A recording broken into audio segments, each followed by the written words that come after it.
What's going on, everyone? Thanks for joining me today for your daily dose of Star Wars. Yesterday we went through 20 theories that people have on Rey and who she is, and that video was very hard to write because I was researching all of those different theories.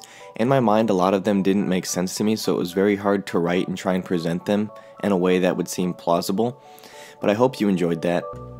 A few days ago we talked about why Yoda was gonna be in The Last Jedi, and I thought that we should do the same thing for Obi-Wan since I saw a fair bit of comments about him on that video.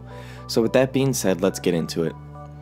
When The Force Awakens came out, I don't think anybody anticipated Obi-Wan having any role or part in it. Ewan McGregor's Obi-Wan, and certainly not Alec Guinness's Obi-Wan. We were fortunate enough to get both of them. And if you're like me, you want to see this new trilogy continue to tie all three trilogies together and incorporate in small doses these characters from the original and prequel trilogies.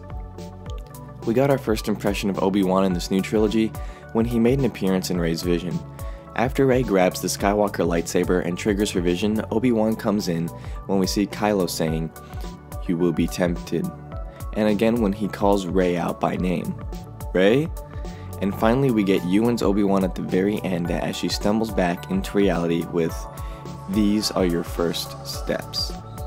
I can't imagine that Rey will go the next two movies and not ask Luke what that was or why it happened when she touched the lightsaber.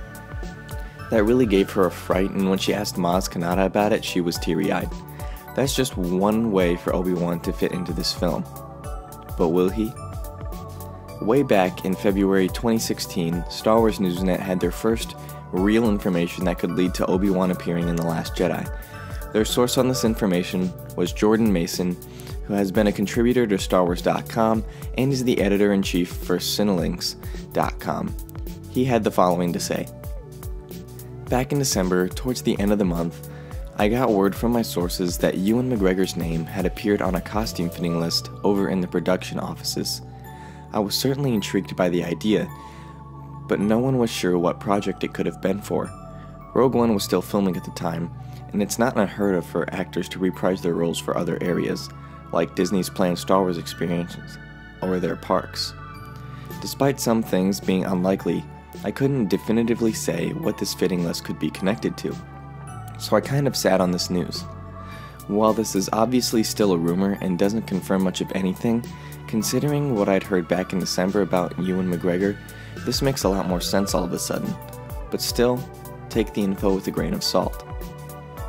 In November 2016 of Entertainment Weekly, Anthony Breznican sat down with Rebel Force Radio, and while he was on to talk about the anthology films that Lucasfilm was doing, he talked about the current trilogy, providing the reason why an Obi-Wan Kenobi anthology film wasn't slated yet. Rebel Force Radio asked Anthony Breznican, "Is the rumored Obi-Wan spinoff something Ewan McGregor has been on record saying it's something that he would be interested in? What do you think the odds are of something like that?" Anthony responds with, "I have heard rumors that the one reason they haven't moved sooner on Obi-Wan is that they're not done with Obi-Wan quite yet in the saga films. So I wouldn't be surprised to see an Obi-Wan thing happen beyond Episode 9, which it would have to anyway because they're booked up until Episode 9. So I don't think that's controversial to say, but I think there's bound to be some reference to Obi-Wan, and I'm not being coy here.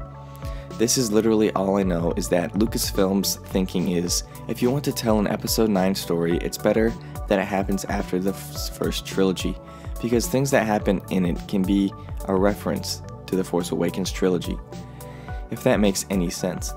Some of this is sort of like doing CIA spy work, where you get little pieces of information and then you try to connect them. But I think that there'll probably be some reference to Obi-Wan in the saga films, and his connection to whatever characters he happens to have a connection with. I've already written that I think Rey has some kind of connection to him, so if that's the case, maybe we see a part of that play out in the future Obi-Wan movie. Ewan McGregor would be the perfect age to reprise the character, so he seems game to do it, and I think that hasn't been one they've greenlit just yet, but partly because they're still shaping that story and using him for the saga films. So we'll see. I think it's, again, kind of a no-brainer. The most recent evidence to suggest that Obi-Wan is going to be in The Last Jedi comes from the first teaser that we got on Star Wars Celebration. When Leia appears on screen for the first time in this new teaser, we hear Leia's classic line from A New Hope, "Help me, Obi-Wan Kenobi, you're my only hope." And then, when Kylo's mask comes on screen, shattered into pieces, we hear Obi-Wan say, "Consumed by the dark side of the Force." That wraps things up for me here in this video. Let me know what you guys think about Obi-Wan appearing in The Last Jedi. Do you want him to? Do you not want him to? Would you rather have Yoda? Do you want them both? Let me know in the comment section down below. Thank you guys for watching. Please give this video a thumbs up if you like what you saw, and subscribe to the channel for more videos like this one. If you follow the channel daily and want to be the first to see a new video go live, hit that bell down there to be among the first to know when I upload a new video. Thank you guys for watching, and as always, keep loving Star Wars.